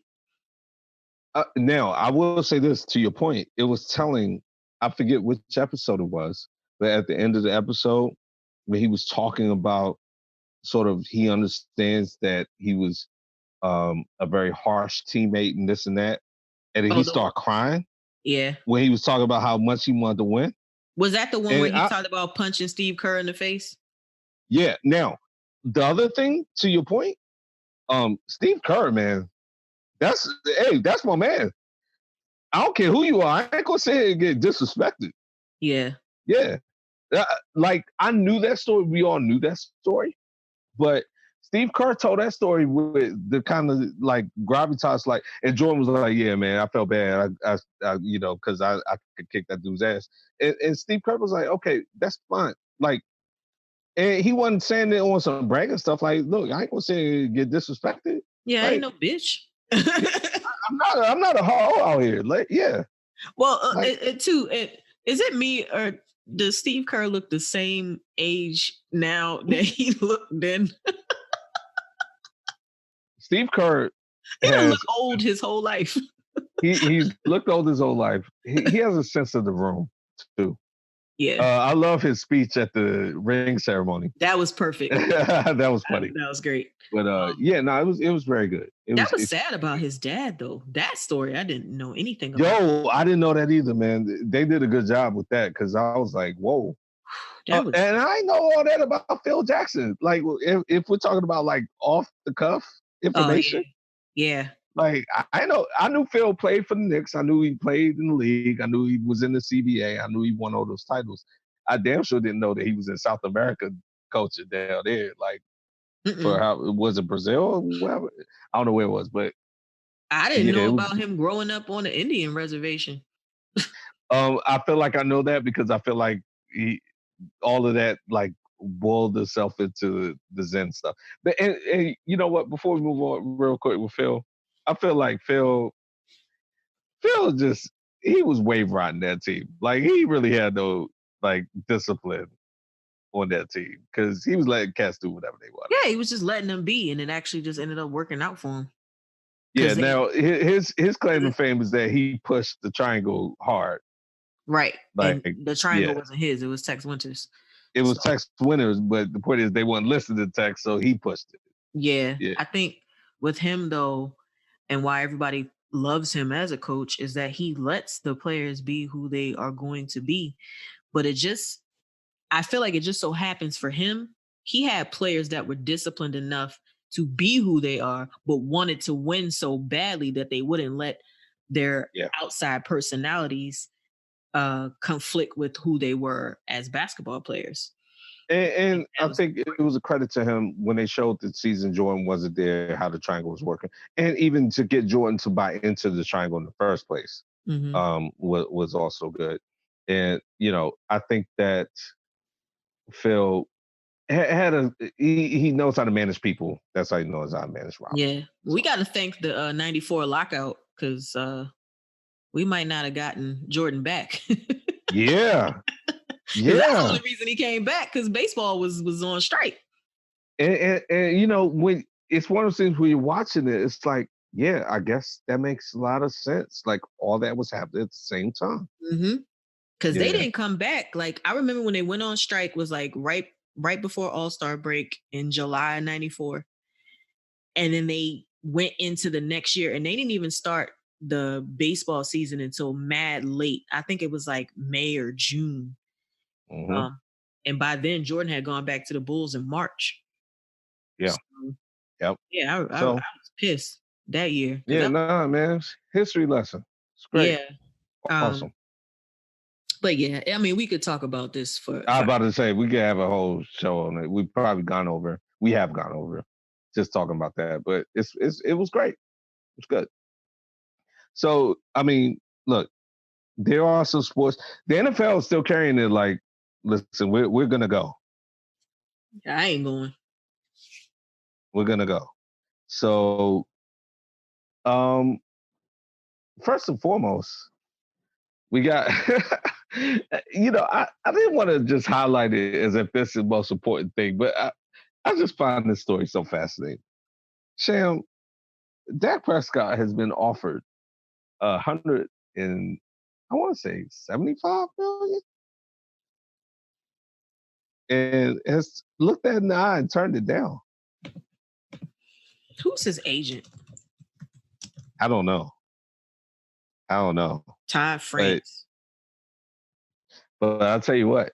He's CAA. Oh, CAA? Okay. Ovitz type deal. But look, from what I understand, his whole thing is the only thing he doesn't like is it's 5 years instead of 4. He wants 4 years. What he wants to do is go out for 4 years and then be able to come back to the table and squeeze more money out of the Cowboys when it's time for a Supermax. Oh, he's doing the opposite of Dez Bryant. Or Zeke Elliott. Because Dez wanted 5 years, and then somebody offered him 4, and he turned it down, and we ain't seen him play yet. Yeah. And okay, yeah, I remember that. And then also, Zeke Elliott, the same. Dallas wanted to give him 4 because he's a running back and kick tires, and he wanted 5. And that's what they ended up. If I was Jerry Jones, I'd flip the table over on this dude. Like 100. That is overpayment for Dak Prescott services, as I've said in the past. Are you serious right now? How many playoff games has Dak Prescott won? 1, maybe 1. Okay. Even appeared in what? 2, maybe 3. Mm-hmm. Yeah. Actually, if he's only appeared in 2, I don't think he's won any. I don't think that's won a playoff game. Well, I mean, this furthers my point, my argument. Like, flip the damn table. And he is tripping. That he would have been the highest paid quarterback in the league. One playoff game. Yeah, it was 1 because they made it to the second round. And lost to somebody. I forgot who. But yeah. So he's appeared in 2 and won 1 of them? He's won 1 playoff games in his 4 seasons. Okay. But yeah. Dak Prescott would have been the highest paid quarterback coming into the season if he had signed the contract that apparently was offered to him. And he turned that down because he wants less years, because he wants flexibility and wants to come out and, I guess, squeeze the Cowboys in 4 years instead of 5. Is he serious? Dead ass. He's dead ass. Yeah. I just thought that was remarkable. There's nothing really else to say about that except, like, to your point, who's his agent? Todd France, CAA. Yeah. Crazy. But now, to end on a football note, you and I, you know, I purposely didn't ask you your specific thoughts, but we sent this story to each other, and we both needed to have some space, time and space on this one. So basically, the NFL has come out with an announcement about the Rooney Rule and making some updates and changes. Do you have it in front of you? Did you want to lay it out, or? Well, they basically want to incentivize it and they want to reward teams for hiring minority candidates by giving them an advantage, like a field advantage or draft advantage. So I don't really know how I feel about this. I feel like it's like affirmative action to the 10th power. Yeah, I agree. This is one of those stories. I made this statement earlier, and I'll make it definitely about this. Every time I think about it singularly, I contradict my previous thought. So one day I'm in favor of it, one day I'm against it. But honestly, it's been skewed more towards against it. My initial instinct was I was against it. The reason being, I mean, first, if you got to incentivize, minorities being hired, then by definition, the system is broken. It's broken. And you talk about affirmative action, yeah, we're talking about the workplace. I guess the corporate world, and I guess this is the corporate world too. But they're really making it very specific. They're talking about coaches, GMs, assistant coaches. I'm gonna put this out here right now. I'm not in favor of mandating minorities being hired as assistant coaches. If you're a coach, if you're a head coach, one of the few things you should be able to do with autonomy is bring in your own staff. Right. Period. And many of the assistant coaches across the NFL are minorities. So I feel like that has not been the problem as much as the head coaching. Right. Now they have included in minorities, obviously they've included women. And there are, as far as I know, 2 women, one in Washington and one in Tampa. Tampa, yeah. That are assistant coaches or at least on coaching staffs. I just don't want this to be one of those things where the incentive becomes more important than the hire. Exactly. So now you're just like, well, shoot, we could get a higher draft pick if we just do this, blah, blah, blah. No, you still want to have quality people. And you want to put a quality product on the field. But now you're just like, hey, let me just loop somebody in so we can get this higher draft pick or we can get this home field or whatever. I just don't like what it You make a great point. Yeah. No, I didn't even mean to cut you off. Keep going. No, I was done. No, what I was going to say, you make a great point. Can you imagine a team not caring about maybe their second assistant to the special teams coach? Let's just bring a black person in for that. And then that way we can ratchet up the draft position. Yeah, and then you start having like tokenism. Yes. And look, now I'm all for trying to think outside the box, but how does it solve the problem? If you have fake interviews for the Rooney Rule now, you will have them for this new edition of the Rooney Rule. Because at the end of the day, and you and I both work in an office, if there are 2 types of job postings, there's a private job posting and a public one. The private one is, hey, listen, we already know what we want for this position. We have to put on his face that it's public and put an announcement on the website, but we already know. So we're going to bring a bunch of people in here just to say that we had interviews. That's what I feel like this will be. Absolutely. Because the true public poster is like, look, we really don't know who we want. We'll make it public. Fine. But if you already know who you want, which most of the time, as far as head coaches go, it's skewing more towards that where a team has a target and they know who they want to bring in.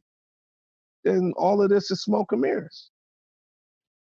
It's ridiculous. And then you get black people coming in, getting dressed, getting all souped up to come in there and be a clown because of a process.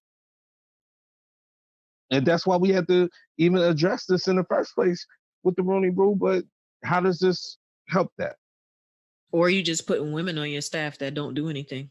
Exactly. Put them on your staff and just to have them hold a clipboard. And that's not cool. Right. I have a woman on my staff.